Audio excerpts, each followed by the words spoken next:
क्यों? मित्रों नमः संस्कृताय।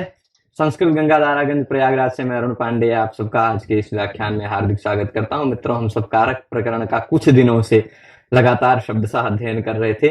यह अध्ययन का क्रम हम सब के लिए, चाहे जो परीक्षा दे रहे हैं, चाहे वह यूजीसी नेट हो, असिस्टेंट प्रोफेसर हो, यूपी की पीजीटी परीक्षा हो, या अन्य किसी राज्य के असिस्टेंट प्रोफेसर, अन्य किसी राज्य की पीजीटी टीजीटी हो, जहां भी कारक प्रकरण लगा उन सभी जगह के लिए यह उपकारी पाठ था।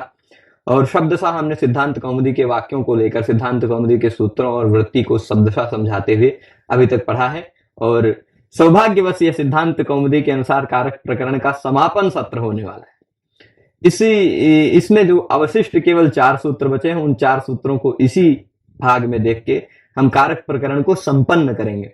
तो यह अंतिम सत्र है और इसमें कुछ सप्तमी विभक्ति के और कर्म, सप्तमी विभक्ति संबद्ध कर्म प्रवचनीय के, और एक अनुदात्त उदात्त इत्यादि से संबद्ध कर्म प्रवचनीय का सूत्र है, वो सब कुछ इसमें समझने का प्रयास करेंगे। सप्तमी पंचम्यो कारक मध्य में पहला सूत्र है। सप्तमी पंचम्यो कारक मध्य सूत्र का नंबर यदि आप देखेंगे तो दूसरे अध्याय के तीसरे पाद का यह 7वां नंबर का सूत्र है।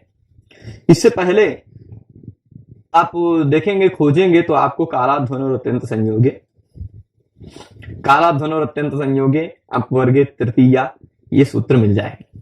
अष्टाध्यायी में निकाल लेंगे तो कालाध्वनोर अत्यंत संयोगे, अपवर्गे तृतीया, ये सब सूत्र इसके तुरंत पहले मिलेंगे। और ये फिर उसके बाद सूत्र है सप्तमी पंचम्यो कारक मध्य।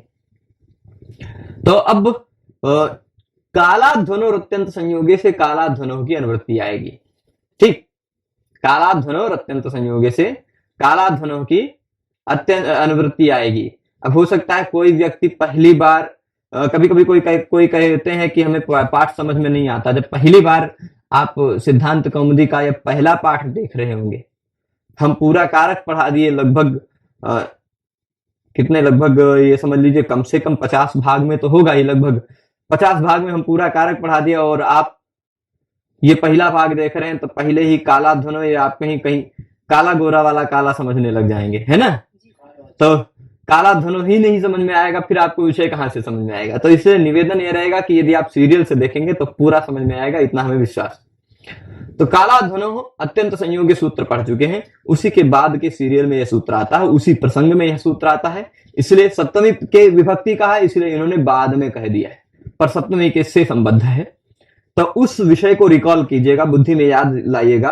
कालवाची शब्द से, मार्गवाची शब्द से द्वितीया विभक्ति करता था। अपवर्गे तृतीया सूत्र से तृतीया विभक्ति भी होती थी यदि फल की प्राप्ति प्रतीत हो रही हो। तो अन्ना अनुवाकोधीता, क्रोशेण अनुवाकोधीता इत्यादि उदाहरण हमने देखा था।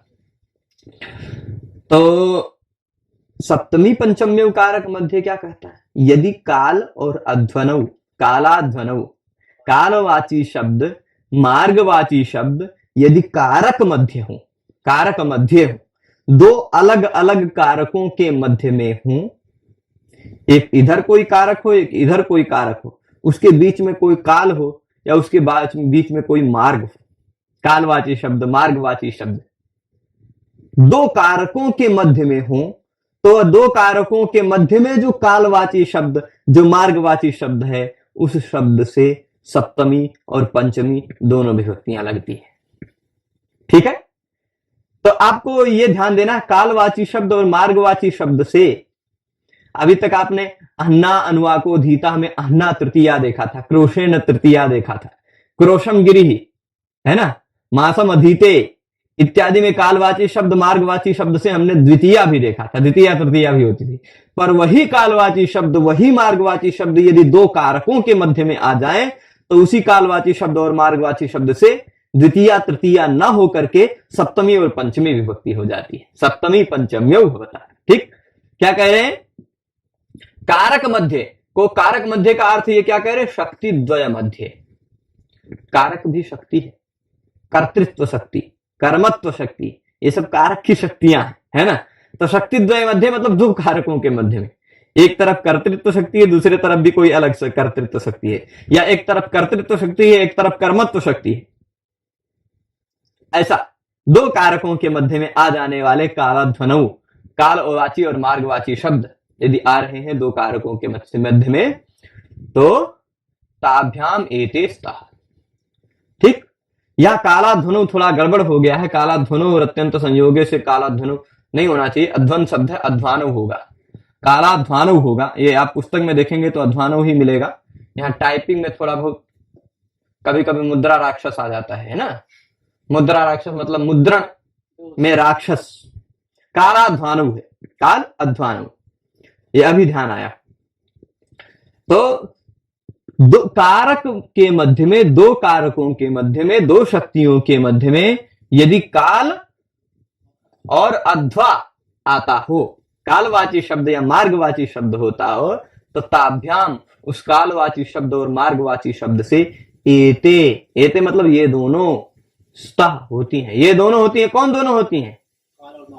सप्तमी और पंचमी उस्तः। सप्तमी और पंचमी ये दोनों विभक्तियां होती हैं, ठीक है।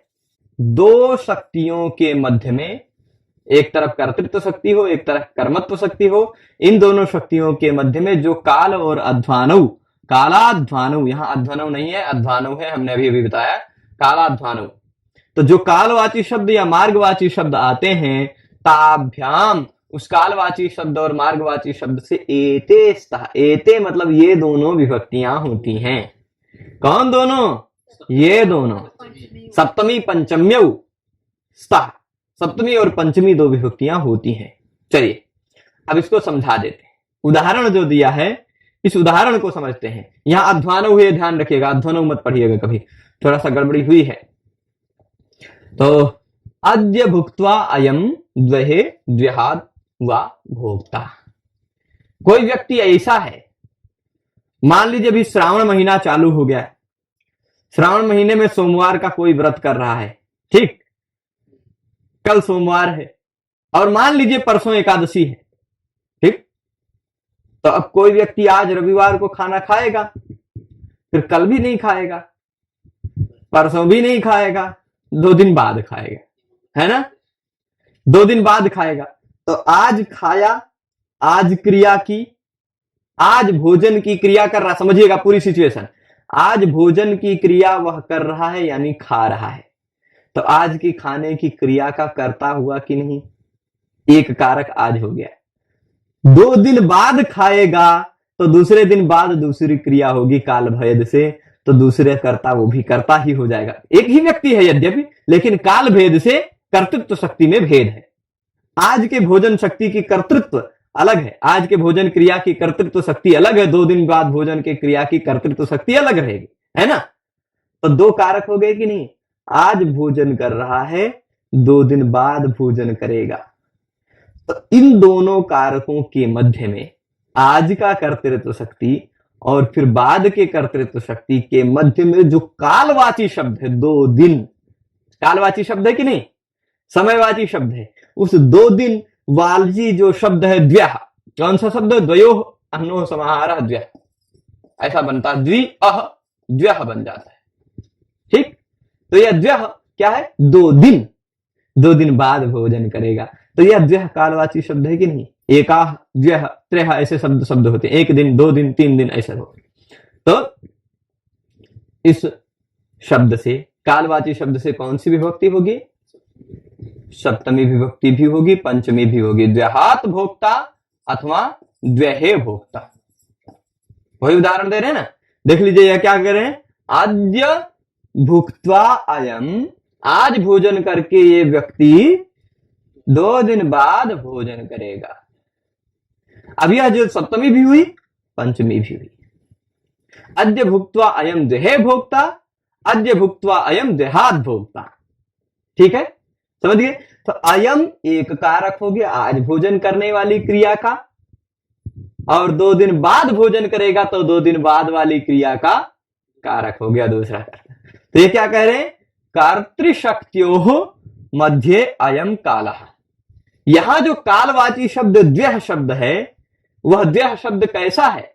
2 कर्तृशक्तियों के मध्य आ रहा है। एक आज के भोजन करने का कर्तृत्व शक्ति, 2 दिन बाद के भोजन करने का कर्तृत्व शक्ति, दोनों जगह कर्ता है ना, दोनों जगह कर्ता ही है। तो 2 कर्तृशक्तियों के बीच में यह काल आया है, 2 कर्ता कारकों के बीच में यह काल आया है। आज का कर्ता कारक अलग भोजन की क्रिया का, परसों के भोजन की क्रिया का कर्ता कारक अलग है ना। तो इन दोनों कर्ता कारकों के बीच में जो द्व्यः काल आया है वह कालवाची शब्द से सप्तमी और पंचमी दोनों विभक्तियां हो जाएंगी। जब पंचमी होगी तो द्व्यहात भोक्ता, जब सप्तमी हो गई तो द्व्यहे भोक्ता। समझ गए उदाहरण पूरी तरह से। अब दूसरा उदाहरण भी दिए हैं, ये तो कालवाची शब्द का था, अब मार्गवाची भी शब्द का तो उदाहरण देंगे ना, अध्व का भी तो उदाहरण देंगे। तो इहस्थः अयम, इहस्थः मतलब यही खड़ा खड़ा, यह क्रोशे क्रोशात वा लक्ष्यम विध्येत, यही खड़ा यह व्यक्ति एक कोस दूर जो लक्ष्य है उसका वेधन कर सकता है। एक कोस मतलब लगभग 3 किलोमीटर दूर जो लक्ष्य है, यहीं से तीर मारेगा वह लक्ष्य वेध हो जाएगा। ठीक, लक्ष्यम विध्येत, लक्ष्य का वेधन कर देगा। शायद अर्जुन के बारे में कह रहे होंगे द्रोणाचार्य जी कि ये जो यहीं खड़ा है ना, ये यहीं खड़े खड़े इसे तीर चलाएगा तो 2-3 किलोमीटर 3 किलोमीटर दूर जो लक्ष्य है उसका वेधन कर देगा, लक्ष्य वेद। और धनुष चलाने में निपुणता थी उसकी, अद्भुत निपुणता थी। दुर्योधन विराट की गायों को लेकर दक्षिण दिशा में भाग गया था, वो दक्षिण दिशा में लेके जा ही रहा था, तभी वो यहीं से एक तीर चलाया कि गायों के, जहां गायों का झुंड है उसके आगे विस्फोट हो गया, गायों का झुंड दूसरे तरफ भगने लगे। हाँकते रहो, कहां तक ले जाओगे। जयद्रथ द्रौपदी का हरण करके ले जा रहा था, जयद्रथ द्रौपदी का हरण करके जंगल से ले जा रहा था और पता चला सूचना के माध्यम से अर्जुन को कि द्रौपदी का हरण हो गया है, जयद्रथ लेके गया। तो वो सब दौड़ के जाते हैं, पता करते हैं। रास्ते में एक पथिक आ रहा होता है, उससे पूछते हैं क्या इस रास्ते से कोई गया है। तो कहे हाँ, इस रास्ते से एक व्यक्ति एक स्त्री को लेके जा रहा था रथ से। कितना देर हुआ होगा गए? तो कहे 40-50 मिनट, मतलब लगभग एक दो घटी हो गई होगी। तो उसने सोच लिया 40-50 मिनट में रथ कहां तक पहुंचा होगा और वहीं से तीर चला दिया, उसके रथ के आगे 2 बाण पहुंच गए और वहीं से रुक के वो लौट आया। तो ऐसा निपुणता थी लक्ष्य वेधन में, है ना। तो ये कह रहे इहस्थः अयम, यही खड़ा हुआ यह व्यक्ति क्रोशे एक कोस दूर लक्ष्य वेधन कर लेगा। यहां देखिएगा, यहां खड़ा हुआ यह व्यक्ति लक्ष्य वेधन का कर्ता है। यहां खड़ा हुआ व्यक्ति क्या है? कर्ता। वह कर्ता किसका वेधन करेगा? वेधन क्रिया के द्वारा क्या इप्सिततम है? लक्ष्य।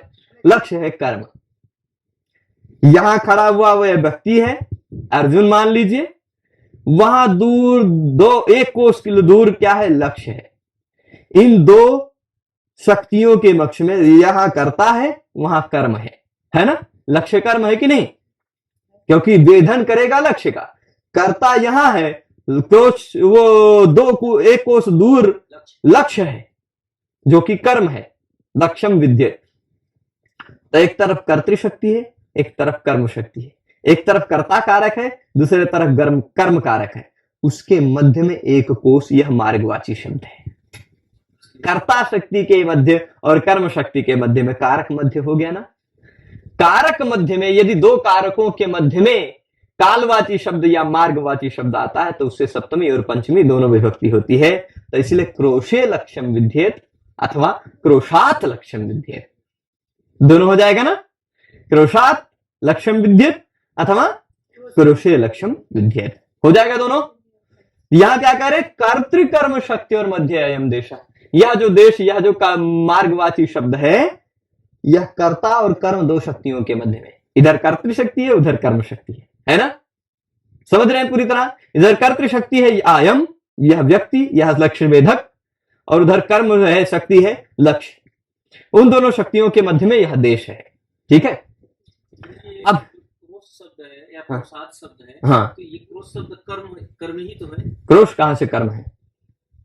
नहीं, क्रोश कर्म नहीं है। क्रोश क्या है? एक देशवाची शब्द है। क्रोशवाची शब्द जो है एक देशवाची शब्द है। यहाँ कालाध्वन और अत्यंत संयोगी से यद्यप द्वितीया हो रही थी, अपवर्ग होता तो तृतीया भी हो, या क्या कह रहे हैं, अपवर्ग फल प्राप्ति होती तो तृतीया भी हो जाती। कारक नहीं है वहां। ठीक, वहां सीधे सीधे अपवर्गे तृतीया से तृतीया विभक्ति हो सकती थी, सीधे कालाध्वन और अत्यंत संयोगी से द्वितीया हो सकती थी, सीधे सप्तमी पंचमी कारक मध्य से सीधे सप्तमी और पंचमी हो रही। ठीक है, कर्म नहीं है वो। तो कर्म क्या है, यह वेधन क्रिया है ना।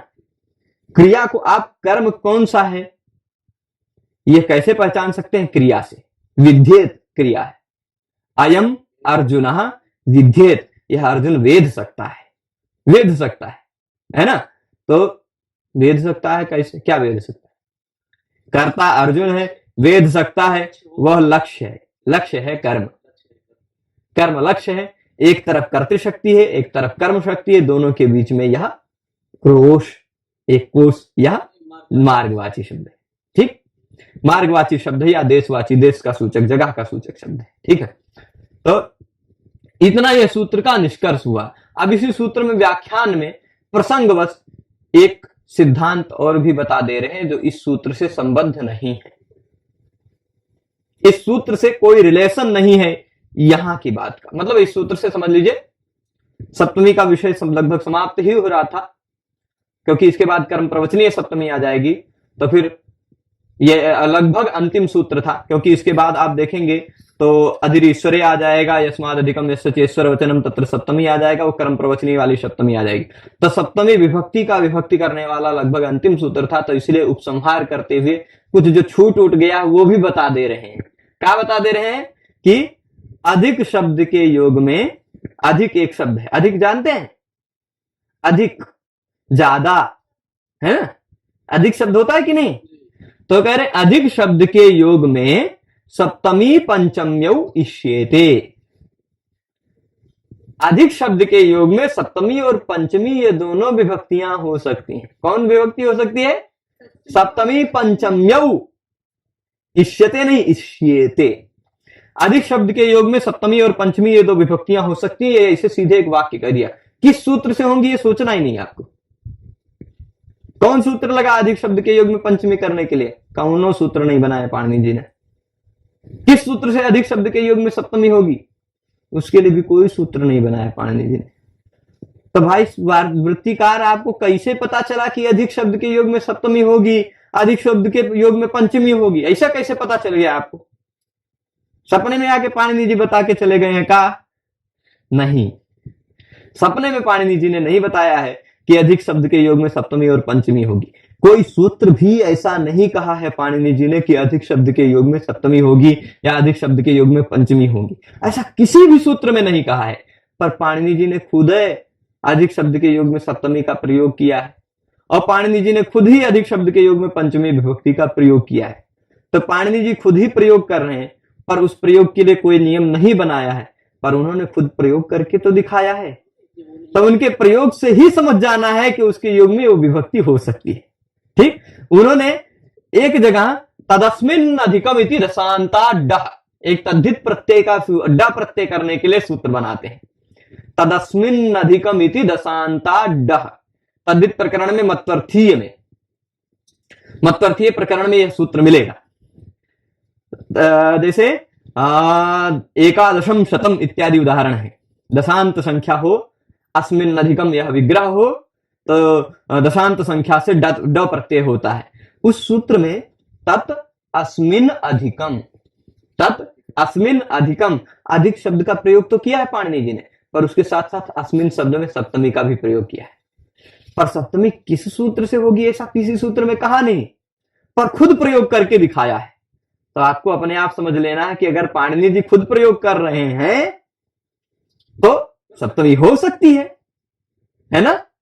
तो यहां कोई नियम नहीं है। आपसे परीक्षा में यदि पूछ लिया जाए कि अस्मिन अधिकम लोके अधिकः हरिः, लोके अधिकः हरि, अभी आगे उदाहरण आएगा, कहां, लोके अधिकः हरि, है ना, यह उदाहरण है। इसमें लोके में सप्तमी कैसे हो गई, किस सूत्र से हुई।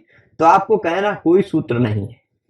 तदस्मिन अधिकम इति दशांता डह, इस सूत्र में पाणिनि जी ने अधिकम शब्द के साथ सप्तमी का प्रयोग किया है, इसलिए हमें भी पता चल गया कि अधिकम के साथ सप्तमी होती है, इसलिए हमने भी कर दिया अधिकम के साथ सप्तमी।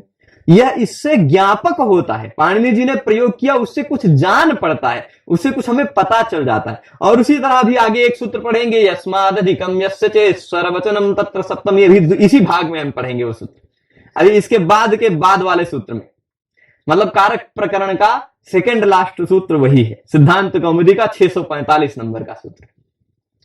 यस्मात् अधिकम यस्य चेश्वर वचनम तत्र सप्तमी। यस्मात् अधिकम, पाणिनि जी ने यस्मात् अधिकम भी प्रयोग किया है। क्या प्रयोग किया? सूत्र में अधिक का प्रयोग किया है, पर यस्मात् शब्द का उसी के साथ प्रयोग कर दिया है। तो इसलिए हमें यह भी पता चलता है कि अधिक के साथ पंचमी भी हो सकती है। अगर अधिक के साथ पंचमी ना हो सकती होती तो पाणिनि जी यस्मात् अधिकम में यस्मात् क्यों प्रयोग करते? और अगर अधिक शब्द के साथ सप्तमी ना हो पाती तो पाणिनि जी तदस्मिन अधिकम में अस्मिन का प्रयोग क्यों करते? पाणिनि जी ने अस्मिन अधिकम इस सूत्र में अधिक शब्द के साथ अस्मिन सप्तमी का प्रयोग किया, इसलिए हमें पता चलता है कि अधिकम के साथ सप्तमी हो सकती है। पाणिनि जी ने यस्मात् अधिकम यस्य चेश्वर वचनम तत्र सप्तमी इस सूत्र में यस्मात् अधिकम अधिक शब्द के साथ यस्मात् शब्द का प्रयोग किया है, यानी पंचमी का प्रयोग किया, उससे हमें पता चलता है कि अधिक शब्द के साथ पंचमी हो सकती है। ये पता चल रहा है ना? तो ये ज्ञापक होता है। ये क्या करे? इति सूत्र निर्देश आता है। ऐसा सूत्र में सीधे सीधे पाणिनि जी ने खुद ही निर्देश दिया है, पर ऐसा नहीं बताया कि इसके साथ पंचमी करो। पर आप सब कुछ समझ जाओ भाई, सब कुछ बताएंगे थोड़े ना, कुछ कुछ करके भी दिखा देंगे, है ना? सब कुछ बता के नहीं दिखाते हैं पाणिनि भगवान, कुछ कुछ करके भी दिखा देते हैं। ठीक, तो लोके अधिका हरि और लोकात अधिका हरि दोनों प्रयोग संभव है। ठीक है, दोनों प्रयोग संभव है ना? ऐसा कैसे पता चला? क्योंकि पाणिनि जी ने खुद ही प्रयोग करके बताया है ना? लोके अधिका हरि, अधिक के योग में सप्तमी हो गई, और लोकात अधिका, अधिक के योग में पंचमी हो गई। पंचमी क्यों हुई? क्योंकि पाणिनि जी ने यस्मात् अधिकम में खुदे पंचमी का प्रयोग करके दिखाया है। सप्तमी क्यों हो गई लोके में? क्योंकि तदस्मिन अधिकम इति दशांताड्डा में अस्मिन का प्रयोग करके पाणिनि जी ने दिखाया है। ठीक हो जाएगा, दोनों दोनों सिद्ध है। तो इसके बाद अग्रिम सूत्र में चलते हैं। अग्रिम सूत्र में चलते हैं, अधिरीश्वरे, 3 सूत्र बचा है। अधिरीश्वरे कर्म प्रवचनीय संज्ञा के हमने बहुत सारे सूत्र देखे थे। कर्म प्रवचनीय संज्ञा के केवल 2 अंतिम सूत्र बचे हैं और एक विभक्ति का सूत्र बचा है। कुल मिलाकर 3 सूत्र, बस यह विषय कारक समाप्त। तो अधिर ईश्वरे कहता है, ईश्वरे अधि, ईश्वर अर्थ में अधि हो तो उसका कर्म, उसकी कर्म प्रवचनीय संज्ञा होती है। ईश्वर अर्थ मतलब स्वामी अर्थ, है ना? स्वस्वामी भाव संबंधे, स्वस्वामी भाव संबंध ही तो ऐश्वर्य है। वो उसका अपना है, वो उसका स्वामी है। तो स्वस्वामी भाव संबंध हो यानी ईश्वर अर्थ हो तो अधि, अधि जो है 22 उपसर्गों में एक है। अधि जानते हैं ना? वह अधि जो 22 उपसर्गों में एक है, जो गति संज्ञकों में है, वह यदि स्वस्वामी भाव संबंध अर्थ में हो तो वह उपसर्ग नहीं कहलाता, वह गति नहीं कहलाता, वह कर्म प्रवचनीय कहलाता है।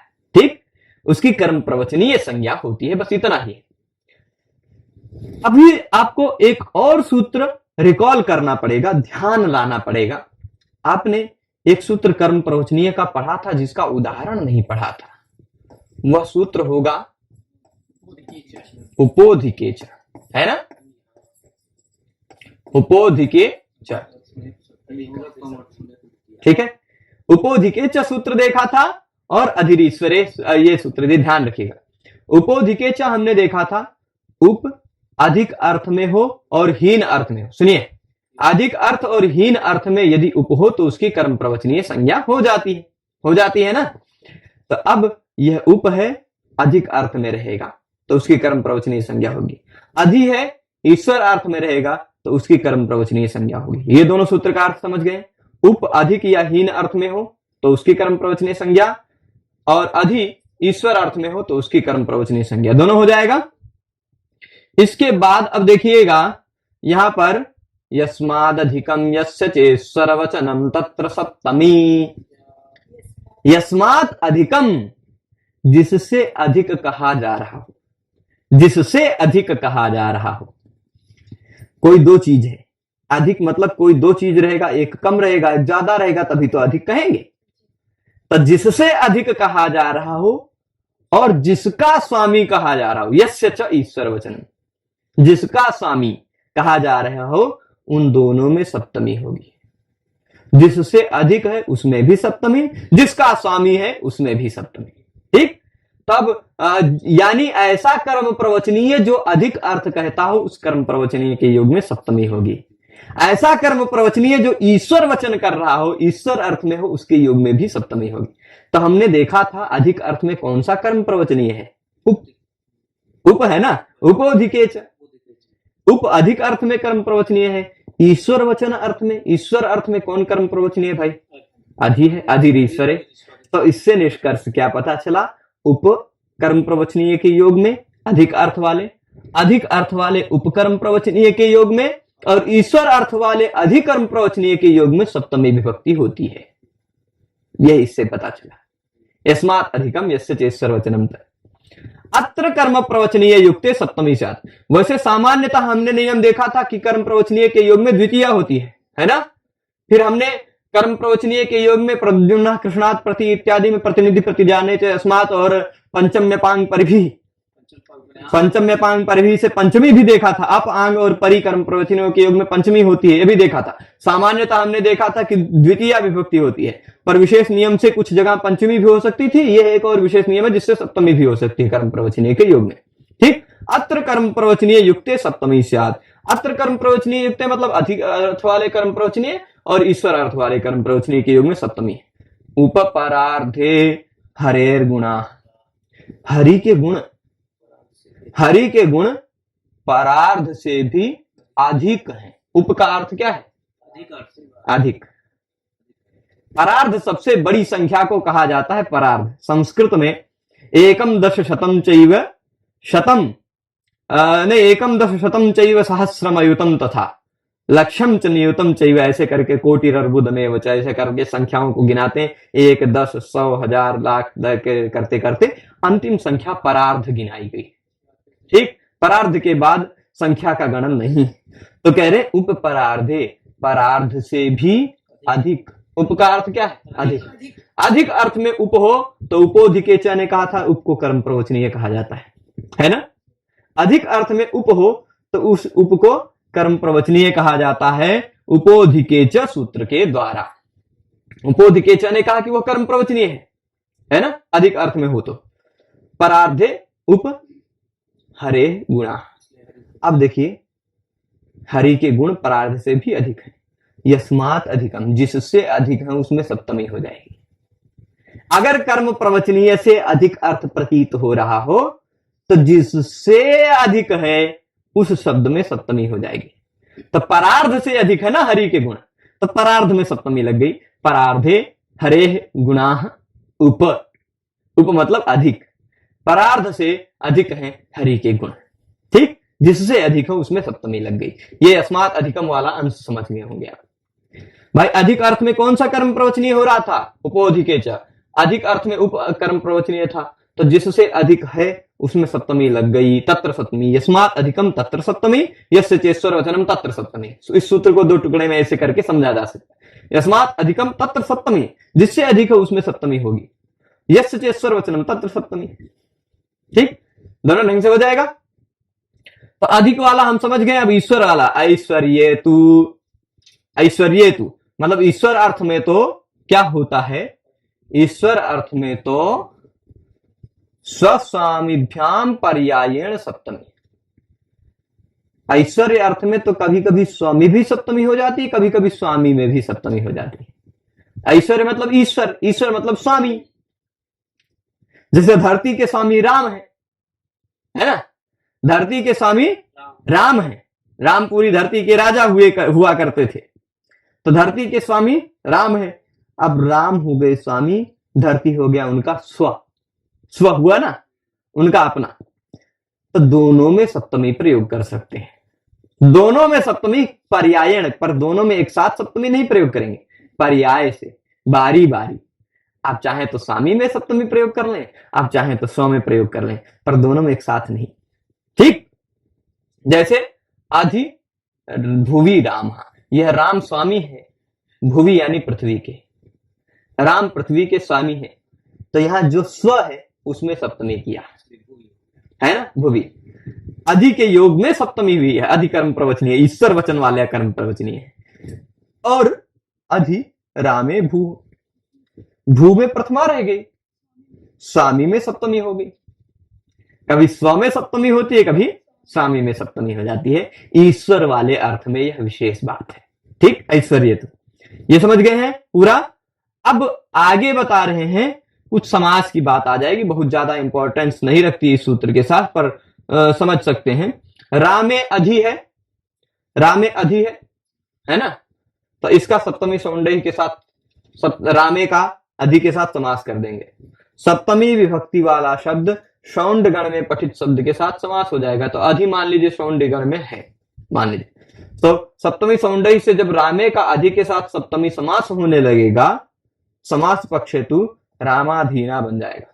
तो क्या होगा, कैसे बनेगा, राम गी अधि, ठीक, सप्तमी विभक्ति राम में लगा है कि नहीं, गी, सुपो धातु प्रातिपदिकों से जब समास होगा तो ये लुप्त हो जाएगा सप्तमी विभक्ति। राम अधि जोड़ देंगे इसको तो आकाश सवर्ण दीर्घा होके रामाधि बन गया, समास होके रामाधि बन गया। ठीक, जब राम गे और अधि का समास होगा तब, तभी एक सूत्र है बड़ा सा, अषडक्ष करके सूत्र है, वह सूत्र है यहां हमने लिख रखा है, वो सूत्र समासा, ये क्या कहते हैं, ख प्रत्यय कर देता है। ठीक, अषडक्ष असितंग कर्मालम पुरुषाध्युत्तर पदात् खः, उसमें खाली यही सूत्र हमें अध्युत्तर पदात् खः, क्या कह रहा, अषडक्ष शब्द हो और फिर उसके साथ अशितंग शब्द हो, अलंकर्म हो, अलम पुरुष हो, ऐसे शब्द, कुछ शब्दों की लिस्ट दे रहे हैं।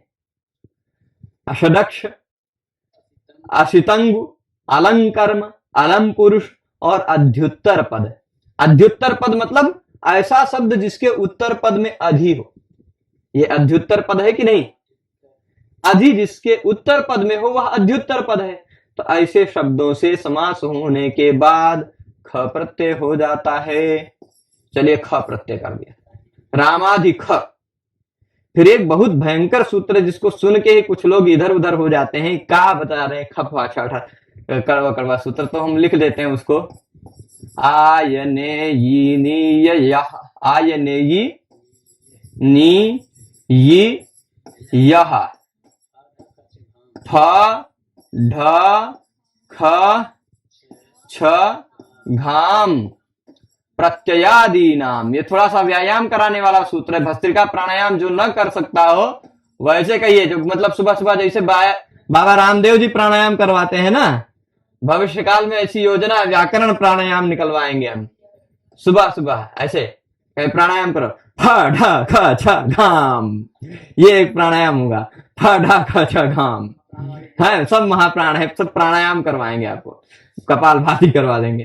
तो आय नेयी नी या फट ख छ घाम प्रत्ययादि नाम, ये कहता है प्रत्यय का पहला वर्ण फ हो, ढ हो, ख हो, छ हो, घ हो, तो उसके स्थान पे क्रमशः आयन, फ है तो आयन होगा, ढ है तो ए हो जाएगा, सौपर्णेय वैनतेय होता है ना, ख हो तो ईन हो जाता है।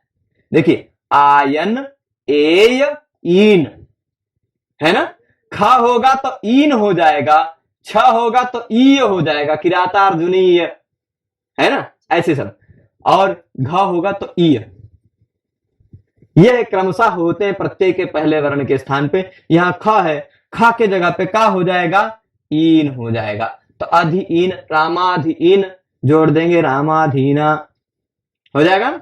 वही अषडक्ष वाला सूत्र है, उस सूत्र से ख हो गया, ख हो गया तो खा लिया तो रामाधीन हो गया। ठीक है, तो ये भी सूत्र स्पष्ट है, स्पष्ट है ना, खाली सप्तमी करने के लिए वाली बात समझिएगा, समास वाली बात नहीं आए तो भी कोई बात नहीं।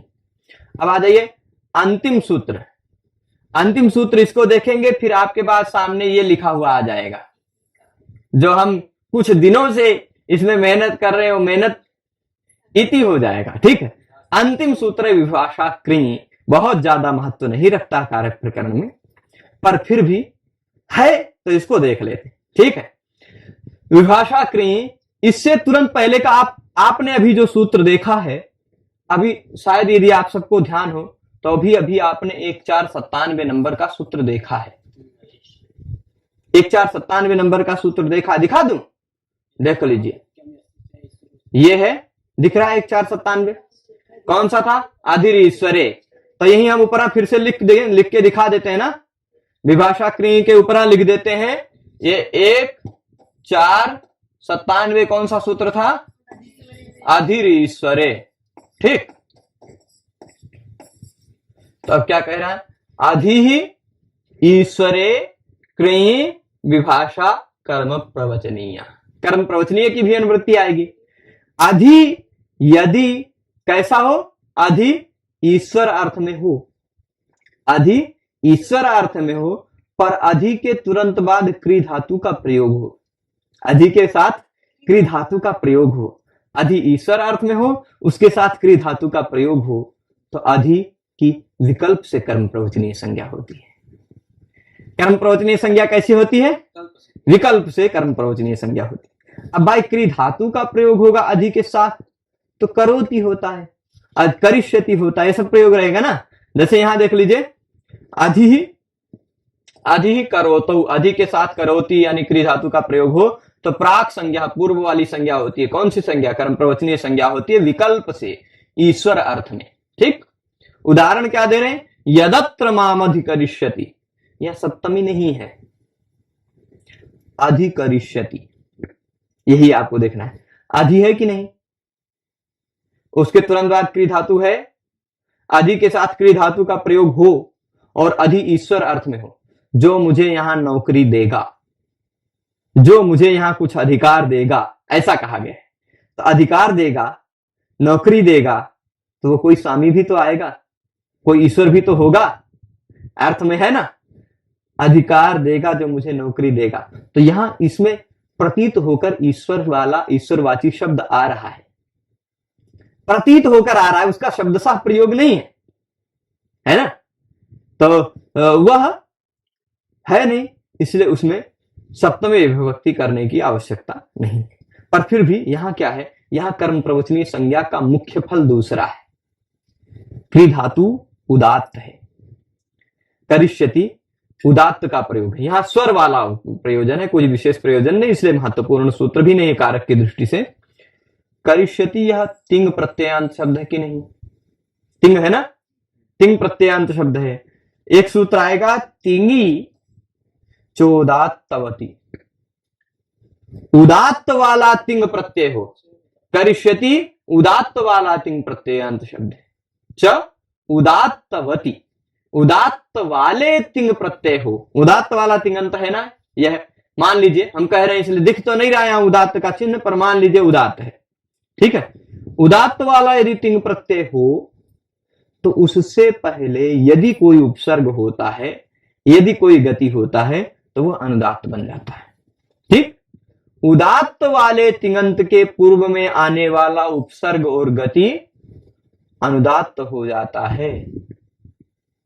तो उस नियम के आधार पर यदि अधि कर्म प्रवचनीय संज्ञा न होता अधि की, यदि अधि उपसर्ग हो जाता या गति हो जाती, अधि अनुदात्त हो जाता है ना, निघात हो जाता, अनुदात्त को एक निघात शब्द से भी कहा गया है। तो तिंग चोदात्तवती सूत्र से निघात नहीं हो पाएगा, क्यों, क्योंकि यह अगति है, गति नहीं है। यदि गति होता तो निघात हो जाता, यदि गति होता तो अनुदात्त हो जाता। यह कर्म प्रवचनीय है यानी अगति है, अगति होने के कारण तिंग चोदात्तवती सूत्र से निघात जो हो रहा था वह निघात यानी अनुदात्त जो हो रहा था वह अनुदात्त नहीं होगा। खाली यही मुख्य फल है, यहां विभक्ति रूपी मूल फल नहीं है, ठीक। कर्म प्रवचनीय संज्ञा करने के लिए आप समझिएगा, कर्म प्रवचनीय संज्ञा का 2-3 फल है। एक फल है कि उसके योग में विभक्तियां होना, द्वितीया, पंचमी या सप्तमी। कर्म प्रवचनीय संज्ञा का एक फल है कि उपसर्ग संज्ञा या गति संज्ञा न होने देना। एक फल है उपसर्ग संज्ञा गति संज्ञा नहीं होगी तो उसके फलस्वरूप जो काम हो रहे थे वो काम भी न होने देना, है ना। उपसर्ग संज्ञा होती तो फिर यहां अधि उदात्त हो जाता, अधिकरिष्यति में। तो यहाँ विनियोक्ष्यते, अधिकरिष्यति मतलब जो विनियुक्त करेगा, नियुक्त करेगा। ठीक, अब देखिए, यह विनियोक्तु ईश्वरत्वम गम्यते, जो विनियोग करेगा, जो मुझे नियुक्त करेगा, वो नियोक्ता कौन है? ईश्वर है, स्वामी है, मालिक है, वही तो नियुक्त करेगा। तो ईश्वर अर्थ प्रतीत हो रहा है, अवगत हो रहा है, इसलिए ईश्वर अर्थ में है अधि। कृ धातु का प्रयोग भी है, इसलिए अधि हो गया कर्म प्रवचनीय। गति नहीं रहा, गति नहीं रहा, इसलिए अनुदात नहीं हो पाया। यही इतना है। ठीक, तो इति सप्तमी, इस तरह से सप्तमी भी समाप्त हो गई, और इति कारक प्रकरण, इस तरह से कारक प्रकरण भी समाप्त हो गया। अब मैं आशा करता हूं यदि अभी छुट्टी लेकर आया था, भविष्य में मौका मिला तो कारक प्रकरण के जो सिद्धांत कौमुदी के अनुसार 116 सूत्र हैं, उसको, ये हम वनडे की स्पीड में चल रहे थे, 2020 की स्पीड में भी चल के इसका संक्षिप्त में अध्ययन कर लेंगे। चार्ट के माध्यम से हमने इसको टेबल के माध्यम से ऐसे बनाया है, जैसे टेबल ऐसे बनाया है। यहां एक मिनट, आपको यदि परीक्षा की दृष्टि से देखना है तो यहां हमने लिखा है सूत्र, एक तरफ लिख दिया सूत्र, और फिर एक तरफ लिख दिया वो सूत्र क्या कार्य करता है, वो कार्य, और फिर तीसरे खाने में लिख दिया उदाहरण। ऐसे पूरे कारक प्रकरण के सभी सूत्रों का और सभी वार्तिकों का हमने चार्ट बनाया हुआ है। वो चार्ट पीडीएफ के माध्यम से आपको ऐप में उपलब्ध करवा देंगे। आपको इस वीडियो के जिस फोल्डर में वीडियो दिख रहा होगा, यहाँ पर वह चार्ट भी मिल जाएगा, पर उस चार्ट के माध्यम से एक्सप्लेन कर देंगे 2020 स्पीड में।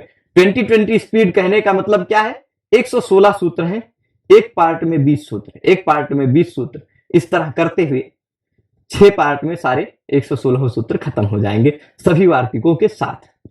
तो ऐसा यदि भविष्य में समय मिला तो ऐसा कर देंगे। अभी आप सभी लोग पूरे पाठ में जुड़े रहे, आप सबने पूरा कारक प्रकरण हमसे प्रेम पूर्वक पढ़ा, उसके लिए सभी को बहुत बहुत धन्यवाद। नमः संस्कृताय।